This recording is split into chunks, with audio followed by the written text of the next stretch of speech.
All right. Hello, everybody, and welcome to the second live session of the day, doing back-to-backs. Again, we've got another repeat performer here for Azure Back to School with Pamela Paterson. She did a great session last week, and I'm looking forward to this again. No pressure on you, though, Pamela. But thank you again for your multiple contributions to Azure Back to School, and you can find Pamela's other session that she did last week on the Azure Back to School.github.io within the schedule. You can also look up her in the session speaker page, and it'll list both her sessions, and you can get to them that way as well. So without delay, I will turn it over to you, Pamela. Thank you very much, and I look forward to seeing how cognitive services can increase stakeholder success. Thank you very much, Dwayne. It's a pleasure to be back here again at Azure Back to School. We're going to be talking about cognitive science techniques for presentations to increase stakeholder success and learn all about what that is. A little bit about me. I have a background in systems engineering, information design, project management, chemistry, and journalism. Bit eclectic, and I taught college for 12 years. So lots and lots of presentations and some formal training in cognitive science, which I'm bringing you today. I wrote 2 international bestsellers, including in business analysis. My most recent book actually is Take Me Back to Cairo. It's a novel. And also I'm writing a stakeholder interviewing book for the International Institute of Business Analysts. And IIBA is the largest business analyst professional association in the world. Business analysts are known as the master of requirements. So look for that book in 2024. The agenda today, we're going to be defining cognitive science, understanding stakeholders, and the top 10 tips for using cognitive science for presentation success. First of all, defining cognitive science. There's lots of different definitions about cognitive science. They have some similarities, they have some overlap.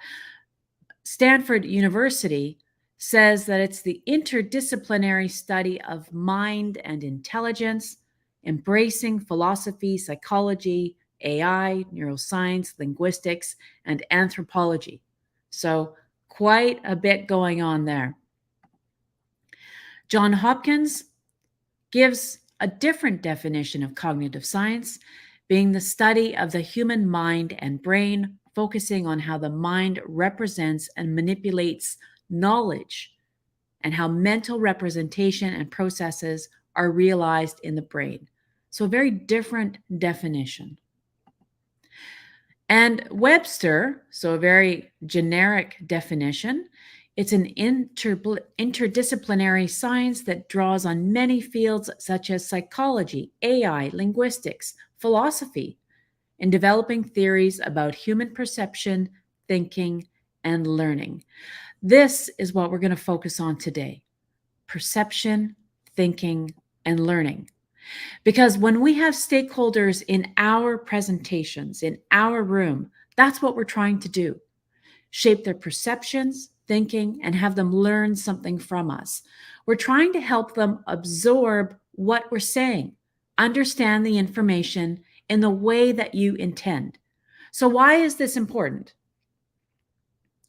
Because if they can understand that information in the right way the first time that you deliver it, then you have saved time and defects and increased quality for the entire life cycle of the project. So think about that. If you're in front of a bunch of stakeholders at the beginning of the project, and maybe it's for requirements, maybe if it's for project management, maybe it's for something else, maybe it's for reporting.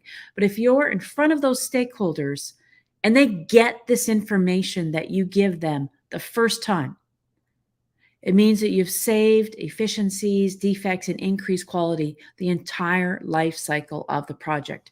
Because what we know in IT is that in terms of mistakes, the least costly ones are the ones that we fix in the beginning. Because as we go further down the life cycle, there's more impacts and more scalability of the errors and mistakes. So what it also means, if, for example, if we're talking about requirements, is that you're increasing quality in creating, reviewing, and approving requirements as this information goes down the line, because you got it right the first time. You communicated it right the first time. And in terms of scalability, when we think about our teams, you get that scalability of savings in defects and increases in quality and efficiencies, the more stakeholders you have. So really, really important to get information right the first time in terms of our delivery to our stakeholders so they absorb it in the way that we want to. Understanding our stakeholders. We need to know our stakeholders and understand them. Many of them have limited amounts of time. 80% of them are multitasking in your meeting. Okay, so they're not even in your meeting, they're somewhere else because they're multitasking because they have to. They have a lot of pressure, they have deadlines, they're doing the best that they can. But what if there was an easier way to develop and present our material, our presentations, so that we could communicate more with less time, have better uptake, keep their attention more, and it was backed up by science? We're going to explore some cognitive science techniques to do that today. It's important to know that successful communication happens before you get into the room. And the most interesting part about this pervasive dynamic is not how little control we have with our remote stakeholders, but really how much influence we actually can have if we know what to do. We're going to step into that today. One of the complexities of working with people, of course, is that everybody is so different. So we need to find strategies that can apply to these diverse teams and situations. We need to be very careful of unconscious bias, given there is so much variability in stakeholders. You know, as engineers, we don't like variation. We don't like variability. We're trying to get to a single momentum, a single path. But when it comes to our stakeholders, there's so much variability. And it's important to understand the stakeholder diversity in your presentations because they come from various backgrounds, they have different levels of technical expertise, and we need to tailor our communication to match their cognitive preferences using appropriate language and examples. And we need to get information about our stakeholders before we get into that room presenting to them. You never want to walk into a room without knowing some of this information. So what are their personality and values so you can resonate with them in your presentation? What are their positions? I mean, I have done a lot of presentations all around the world, and their position means so much. So when I go to an IT auditors conference, for example, and I'm giving a presentation about remote stakeholder involvement, it's a different presentation than the one I give to developers.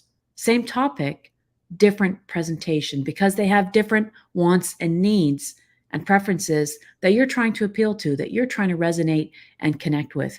So what is their familiarity with the topic? I go for the lowest common denominator in the room. I think the person with the least amount of knowledge, that's the one that I'm aiming for. So everybody gets it. Have they worked in the industry that you're talking about? Why are they attending? Are they attending as a manager to help their staff? Well, that's a different focus if you're attending than if you're attending as an individual who's trying to get information for your own job. Okay, so why are they attending? Do they have the authority to make decisions? Background, what's their background? Is it in IT auditing? Is it in another area? Education level of interest. Are they there because they have to be? Or are they there by choice? Introverted or extroverted? What do they care about? If you can find out some of the topics that they care about before you get into that presentation, just by asking the managers or the organizers, for example, then you can resonate with them in the presentation and shape your content to them.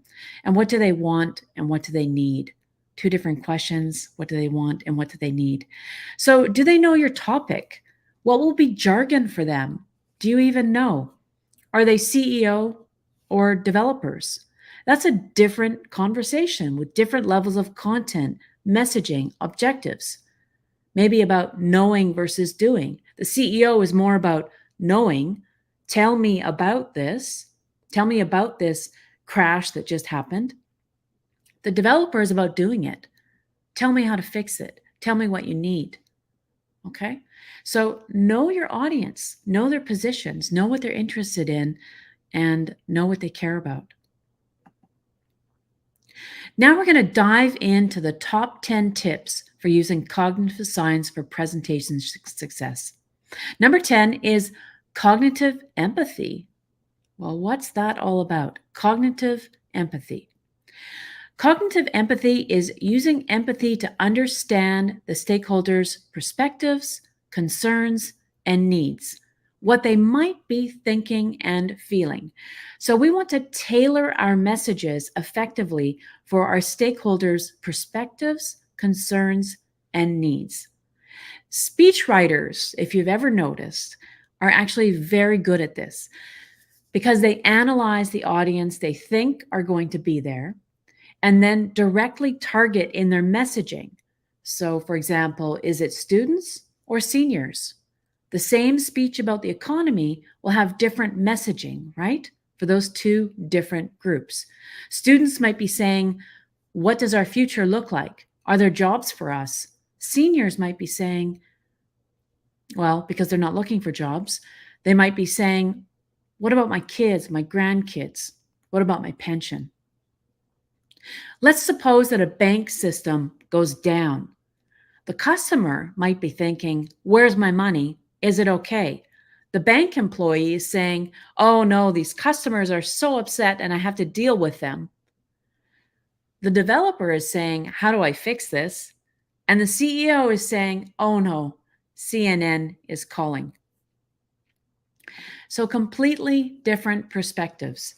And if you can pivot into other people's perspectives, it means that your messages will reach them better in your presentations.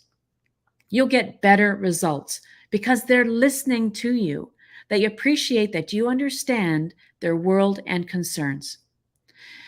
If you were talking about the bank system going down to the customers, and you only talked about the perspective of the CEO, so you have the customer standing in front of you saying, what about my money? And you talked in the perspective of the CEO saying, well, I don't know, but CNN is calling. Wouldn't you alienate your audience? So make things relevant to your audience. Understand their perspectives before you get into the room and speak to them. This helps build relationships, rapport, and trust. You're showing a genuine concern for their needs. And that's when people start listening to you. Okay, number 9, cognitive load management.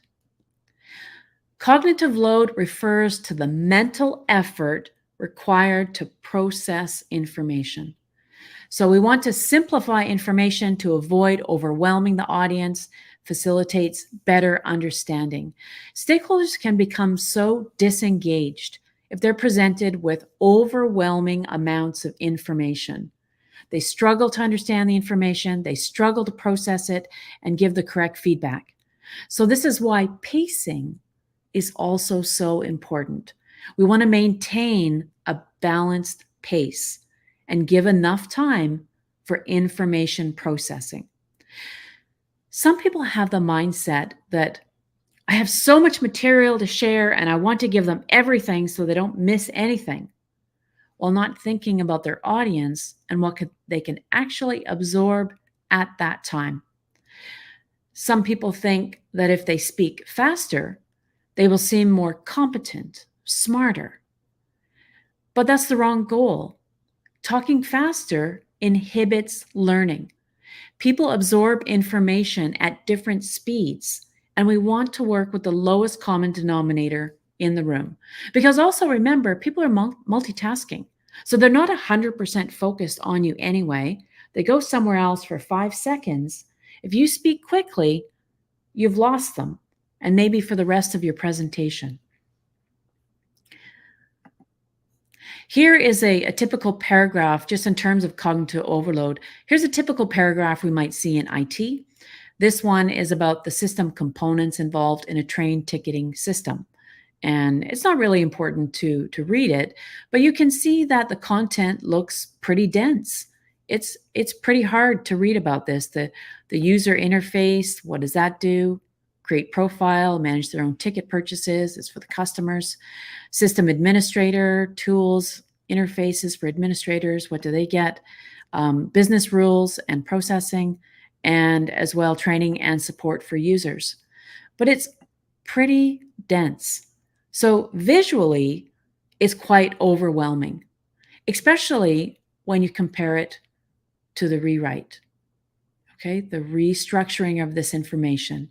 So now this information is presented in a better way. It eases cognitive overload. It's easier to process this information because what I've done is I've put similar information in groups under components and then the detail over here. There's a lot of science behind this if you look at information design, information mapping, and it's just much easier. Your goal is for people to scan information as opposed to read. So scan and find. This information, when it's designed like this, also uses fewer words. It's easier to update and approve, and it's better for ESL audiences. You can just find information faster than in the paragraph format, which is very difficult. So what it might mean as well is you're going to have more efficiencies and less defects in terms of your communication with stakeholders when you present information in an easier way. And it also means that your audience can increase their understanding of this material in a shorter amount of time. So it doesn't take more time to restructure information this way, to think about information in terms of designing it to be easily accessible and usable, but it does increase the uptake by the people receiving information.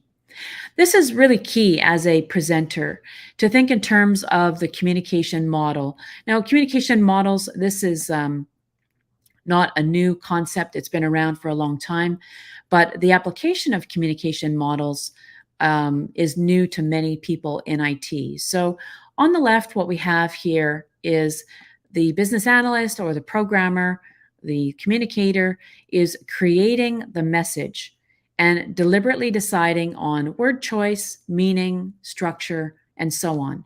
Much like this example. We are deciding on the word choice, the structure, and so on.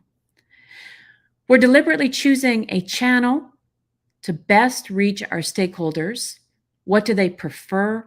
What is best for them? How many people do we have in the room? Is text going to be good if we have 50 people that we're presenting to? No, not really. Zoom or in person. And the technique. What are we going to use? Are we going to use interviews, a combination of interviews and workshops, mind maps? How are we going to communicate with them? And the tool. So you really need some good alignment and thinking about the tool and the technique and even the channel. Because obviously, if we're communicating by text, then Miro is not going to work. Excel is not going to work. Okay, so we need this close alignment. And you notice that none of this is about content. It's not even about what you know. It's about how you're presenting it, how you're best trying to reach people. Because what we have on this side is the receiver, our stakeholders, who are interpreting the message and trying to figure out what the ask is, what kind of feedback to give. That's here. And as you can see from this communication model, we are in control of most of the communication. Most of that is on us, our choices, our decisions, and the stakeholder is only interpreting and giving feedback.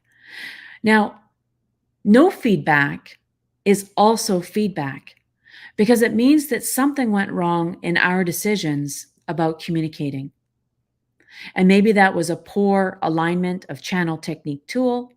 Maybe it was about tone. Maybe it was about, well, maybe our stakeholder experiences cognitive overload. Okay. And the result is that they're not able to give good feedback because they've experienced this overload and haven't been able to process the information. So if your stakeholders are sitting in your presentation and you ask for feedback and there is none, then maybe you need to go back and examine your communication and these decisions that you made about how to reach them. Number 8 is be deliberate in your messaging. We kind of touched on this before when we were talking about students and seniors. And being very, very deliberate. What is it? What is your messaging? What are you trying to impart to your audience? Are you trying to stimulate creativity? Are you trying to get feedback? Are you trying to get lots of questions? Are you trying to persuade and influence? And how will you do this? So one of my favorite ways is through humor, as we're going to see in 1 second.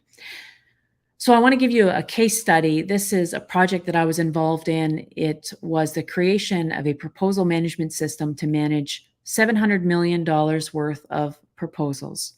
So a little bit of money, kind of an important project. And I developed all the requirements. I worked with IT to develop the system. And I was also responsible for UAT. So I planned UAT. I did all the test scripts. I worked with the testers, and they were 12 testers. Some of them were very close colleagues with the developers. And so I surmised that they were probably hesitant to criticize their colleague's system and the UAT methodology I developed, because they're very nice people and it's a close-knit team. So I surmised they were probably hesitant. And in addition, most of these testers had never attended a UAT lessons learned before. They've never been involved in UAT. So that's what I knew about them.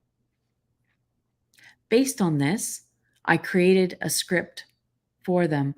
Now, this is going to be the script that I used in the beginning of my meeting to kick off the UAT lessons learned. Hi, everybody. Thanks for joining this UAT lessons learned. Thank you for all of your valuable contributions to UAT. This meeting is to capture any additional comments you have about the UAT experience and the system in general. This is one of the rare opportunities in life where you are paid to complain. And we really want to hear you complain. In fact, the more you complain, the happier I'll be. So what was your experience in UAT? And then I started off actually by talking about what my experience was and a couple of defects that I noticed in the system to set the tone and make them feel comfortable. And if you look at what I did here in this script, which I created before I got into that room, I appreciated their efforts. Thank you for your valuable contributions. I use humor. Okay, you want to reach people, use humor. I encourage them to be vocal. I set the tone. And I also sent a message saying, don't worry about the criticism. Give as much as you've got. The more you give me, the happier I'll be. And of course, it got them laughing. So I got a whole room of stakeholders who are laughing. And then I got them talking because they felt comfortable. Think about if I didn't use this script. Okay, so let's set this script aside and say that I walked into the room, 12 testers sitting there. They're a little nervous. They've never been there before. They don't know what to do. They don't know what it is. And I said, okay, so this meeting is a lessons learned for UAT. Anybody have any comments? So it's a bit of an unknown for them, isn't it? They don't know me. They don't know how I'm going to receive their comments. They don't know how they're going to look if they give criticism about their colleague's system. There's a lot of fear, hesitation in there. So setting the tone and be deliberate in your messaging really helps you get better presentations. All right. So, number 7, organize your content intentionally. I think you've seen some of this already when we've talked about this paragraph, when we've talked about my script. Okay, I'm organizing the content very intentionally. And we want to organize the content according to the goals of your presentation. Maybe that's going to be general then specific. Maybe that's what's best for your audience. Start with the general information about the project and then move into specifics. Maybe if you have executive stakeholders in your meeting and you know how valuable their time is, they're getting paid $500 a minute, maybe you're going to structure your presentation to deal with their needs and wants and questions first so that they can drop off or they can pay less attention, okay? Because they really are so busy. Maybe you're going to organize your presentation by department or functional group if it's a group meeting. So if it's a requirements workshop, maybe you're going to deal with accounting department first to get their requirements, then logistics, then the reporting team, and you have that in your agenda.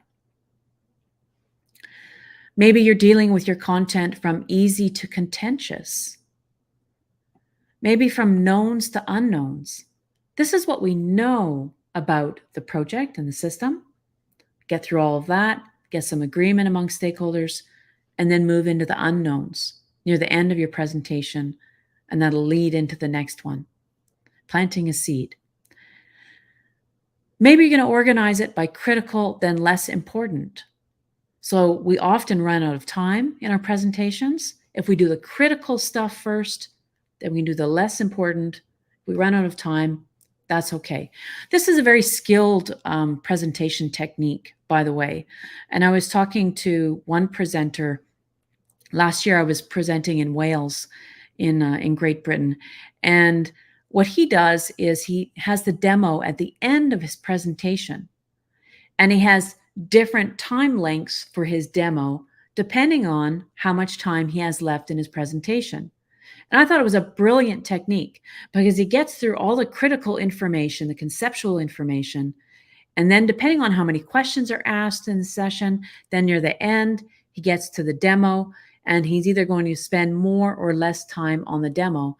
And the audience is not aware, and they're getting the demo, just in different degrees of time allowing. So it's a good technique. You might also organize your presentation by current state, then future state. That's logical. Or relationship building content first.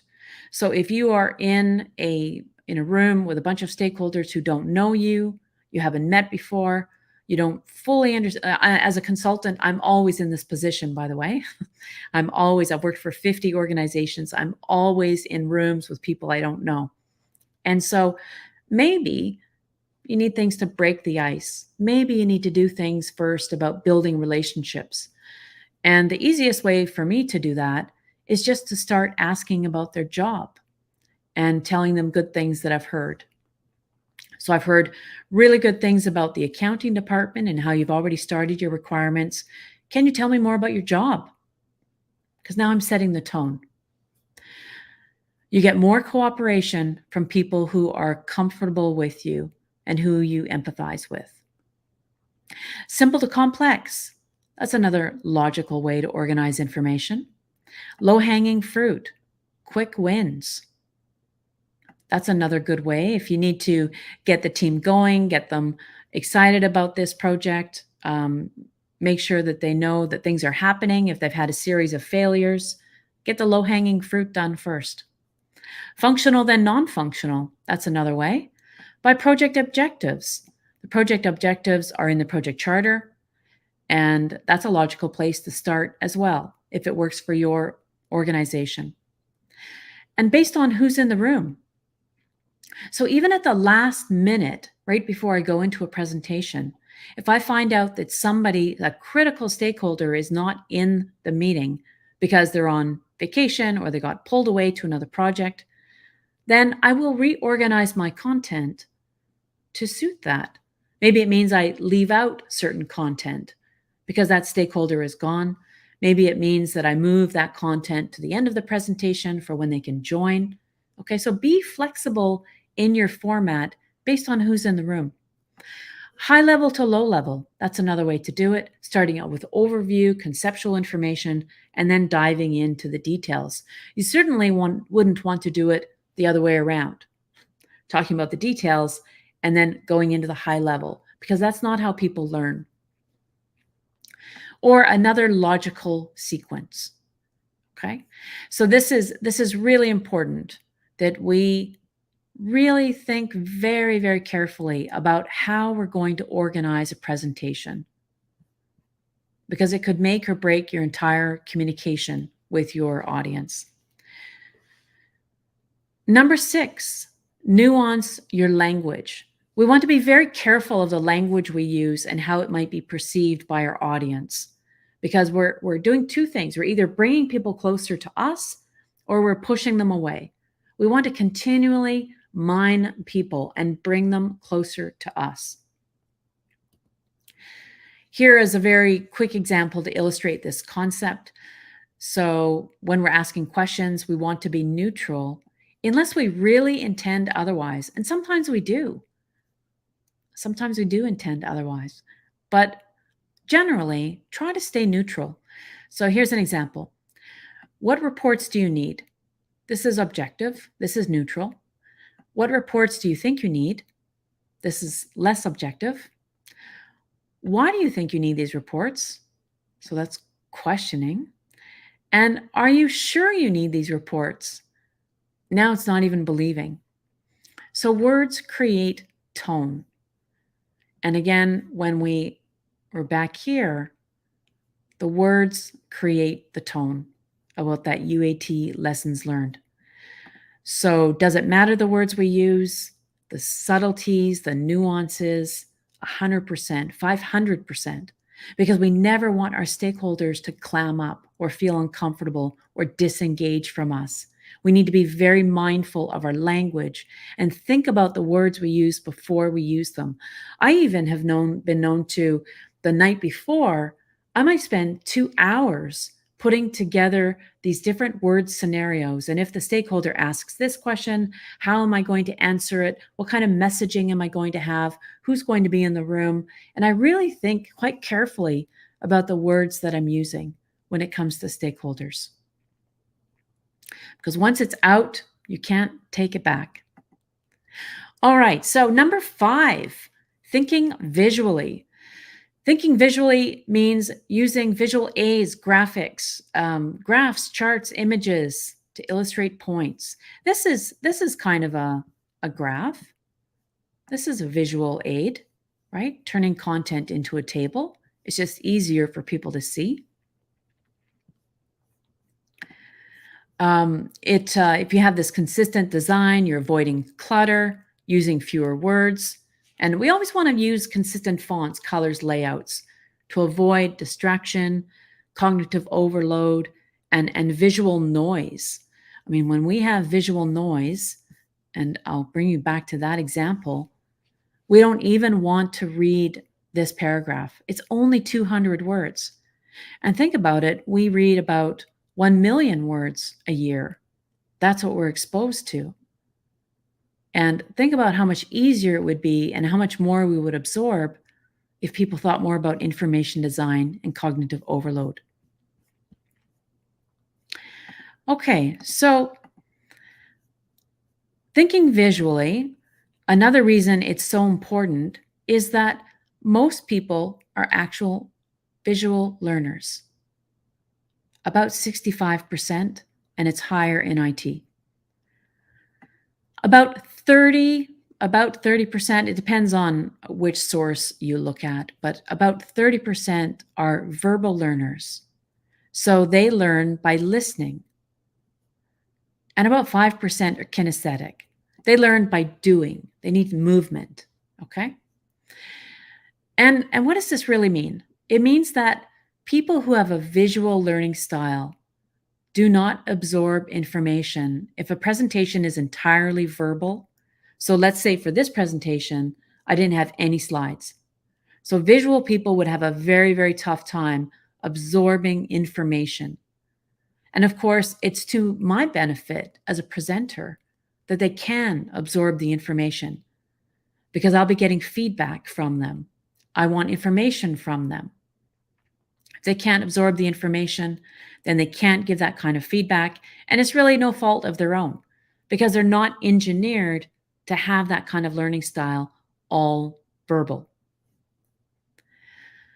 So that's why you always want to use a verbal and a visual style together.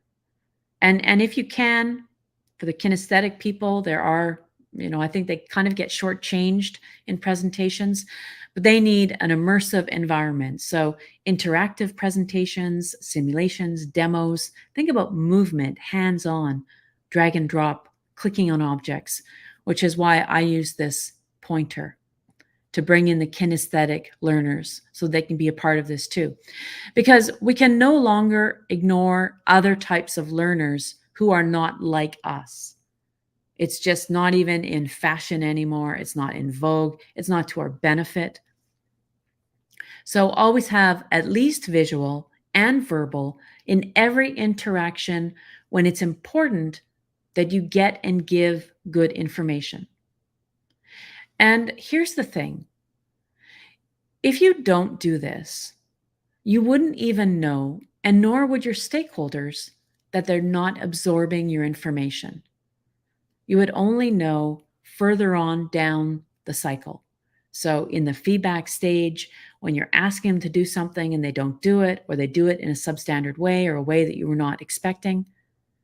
And even at that point, they wouldn't even know the reason, and neither would you.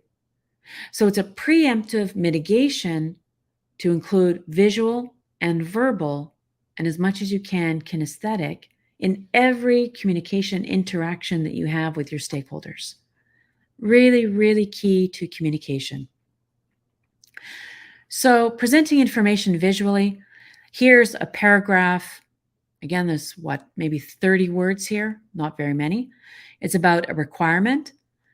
Call center agents see other agents' calls. They don't want them to see other calls, just their own. Modify reporting access so that the agents can view their own statistics.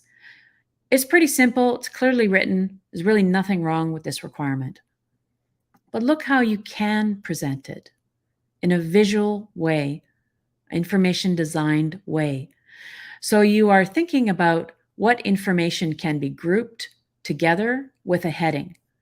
So it's much easier to see what the current state is, the future state, and the actual change requested, which is to modify the reporting access.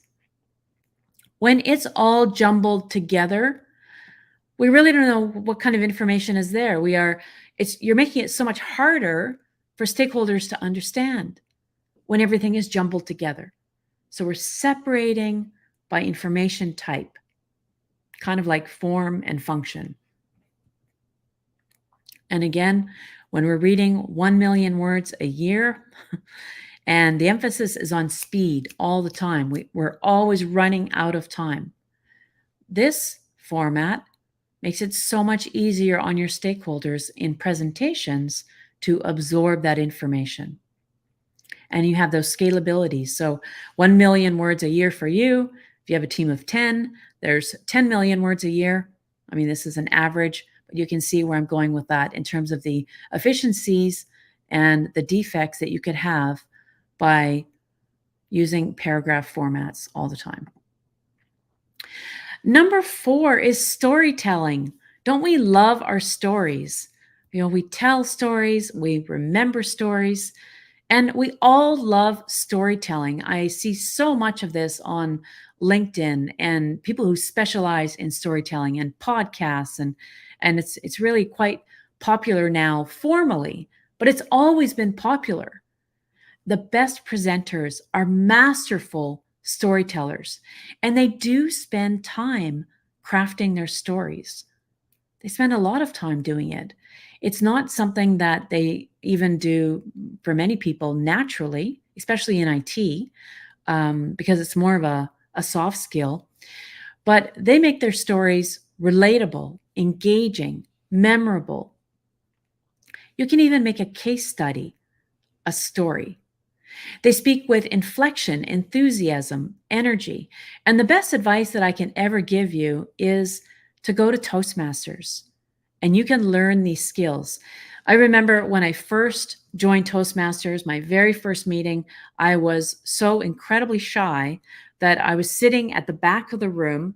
I was slumped down in my chair, and I had a book in front of me that I was trying to cover my face with. And because of all my fear of public speaking. And for some reason, they pointed me out, they said, "Oh, we see you there, back there. We see you, by the way. We see you." And of course, my face went red behind the book. And I kind of creep out from my book and I look at everybody and I'm afraid, like a squirrel trying to run across the street. And I put my face back down. It was really, really tough to get into storytelling and public speaking. But Toastmasters is a very easy way to do it. You're surrounded by lots of supportive people, and getting that practice in a very supportive environment is great. So get that inflection, the enthusiasm, the energy, get this storytelling ability, and you will capture the hearts and the minds of your audience. What else can storytelling do? It can significantly enhance information retention and emotional connection with people. Sometimes people underplay the importance of an emotional connection with your audience and your stakeholders. It's really, really important because that's strong. If you can get that, that's strong. We want to incorporate narratives and case studies into our communication efforts and make that engagement more engaging and memorable for our stakeholders, because don't all of us remember a really good story? Number 3 is repetition. And you may have or not noticed that I use repetition in my presentations a lot. And the reason people may not notice is because there's so much information coming at them that they need to hear it a few times in order for it to stick. So incorporate repetition into your presentation because it enhances recall and understanding. I mean, this is just science. When you're a student, when you're studying, the more times that you go through that repetition of the same material, it enhances your recall and your understanding.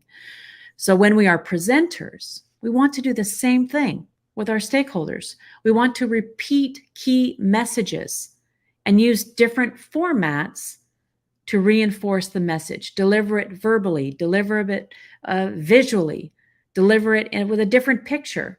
That repetition and reinforcement. And public speakers are very, very good, and politicians, professional speakers, they're very, very good at getting people to remember what they said. And part of it is through repetition. We can also dive into some memory cues and help people with that, including analogies, metaphors, and remember that 80% or 85% of stakeholders in our meeting are multitasking. So it's actually necessary for us to repeat important information. And sometimes you'll hear this saying that say, tell people what you're going to tell them, and then tell them what you've told them. And then follow up with that email saying what the action steps are of what you've told them in the meeting. Okay, so that's really 4 times. And I think that's a good guideline to follow. Interaction and tone. What's that all about? Number 2. We want to encourage interaction and feedback. My most successful presentations are those that have interaction and feedback and active participation. And it's funny because as a presenter, and I've presented in the last few years over 200 places worldwide, and I found that the more active participation there is, the better presentation it is, the better feedback that I get from people. And I kind of look at this data and I get these comments and I mine these comments quite carefully that I get back from stakeholders and attendees. And even if I think the content is not as good or not as interesting, I get better feedback from attendees if there's more interaction and feedback. So not just one way, okay? One way information, sending it out to people, but having that two-way. And even if I don't need interaction or feedback in the presentation, even if I really don't need, and it's not even the best place to have that, every few minutes, I plant a question in the presenter's notes to elicit feedback. Every few minutes, I'm going to be checking my audience's pulse. Check in with them. Encourage questions and discussions. Engage the audience. Clarify any doubts. And even if somebody has a comment, be reflective of the comment. So something like, oh, what you're saying is, so I'm reflecting back. Even if it's just a comment, it's actually not a question.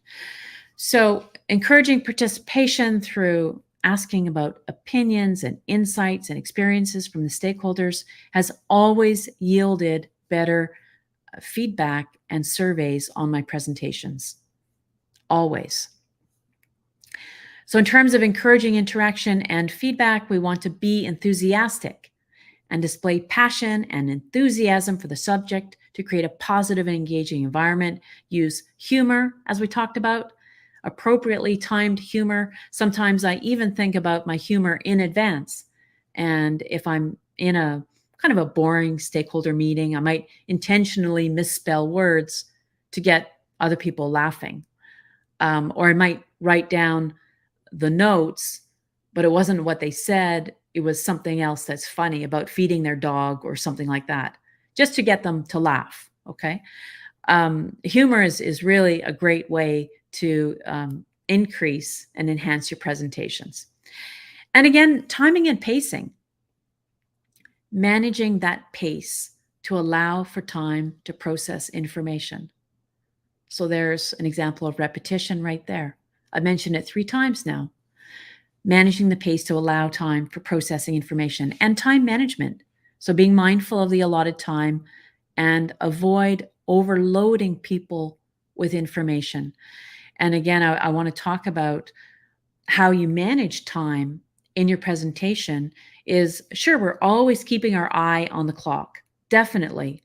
But we always have a main plan and we have a backup plan for our presentations. And maybe that means our backup plan is to shorten certain pieces of our presentation if we find that we're running out of time at the halfway mark. Okay, so masterful presenters are very skilled in all of this. Okay, so number 1, we're down to number 1, and it's about preparation and practice. I've talked a little bit about this already. We want to anticipate questions. We want to prepare for potential questions and concerns from stakeholders. And I spend an inordinate amount of time trying to anticipate questions and even doing research about it. And you can even tap into your family members. If you talk about your presentation and say, well, what kind of questions would you have if I presented this topic? Family members are great for sounding boards, family members, friends. And then based on their questions, you might even have to do some more research in advance of your presentation, just because you might anticipate this question. Lots of rehearsing. So practice the presentation to ensure a smooth delivery, build confidence. I used to do a lot of media training and training the executives for media interviews. And this was really key to how well they did in the interview with the reporter or the journalist, was to practice. And I actually did kind of a role as a journalist. So we did this role playing, and I would ask really, really tough questions, much tougher than the journalist would ask, actually. and just to see, put them in a stress test. Because once you're live, then it's very hard to maneuver or very hard to have different options if you haven't practiced them. So rehearsing is really, really key. I think when I was starting out doing presentations, I would rehearse something at least 10 times, maybe 20 times, and rehearse it with different scenarios, different paths. If I'm asked this question, if I have this kind of an audience, who do I have in my audience? Okay. And making sure that your technology and transitions are seamless. There's nothing more annoying to an audience than to have technology that doesn't work, or have different screens open and the presenter doesn't know which screen something is on, or having a technology glitch, or having a sudden update. You really want your presentation to be very, very seamless, very professional, and everything moving along.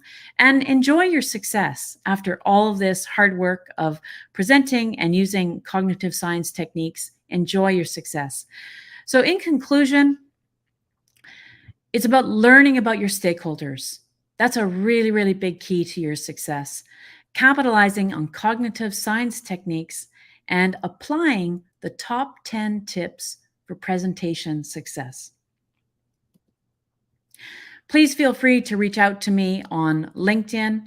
The QR code is there. I'm happy to connect with you. And if you need any more information or copies of these slides, then please feel free to reach out. And thank you for coming to this session. Yeah, thank you very much, Pamela. Another great session. I'm not sure what type of learner I am. I'm like, sometimes I'm visual, sometimes I'm verbal, sometimes I'm kinesthetic. So That's funny. It depends on the topic, I think, more so than anything. It's like, but I do seem to absorb a lot more from a verbal perspective. So like, even like if I'm looking at a textbook for a certification exam, I want to have it read to me, rather than me reading it, because I tend to fall asleep reading it myself. But so I was about to ask, so how do you study for school? That's a good indicator. How do you study for school, or how did you study for school?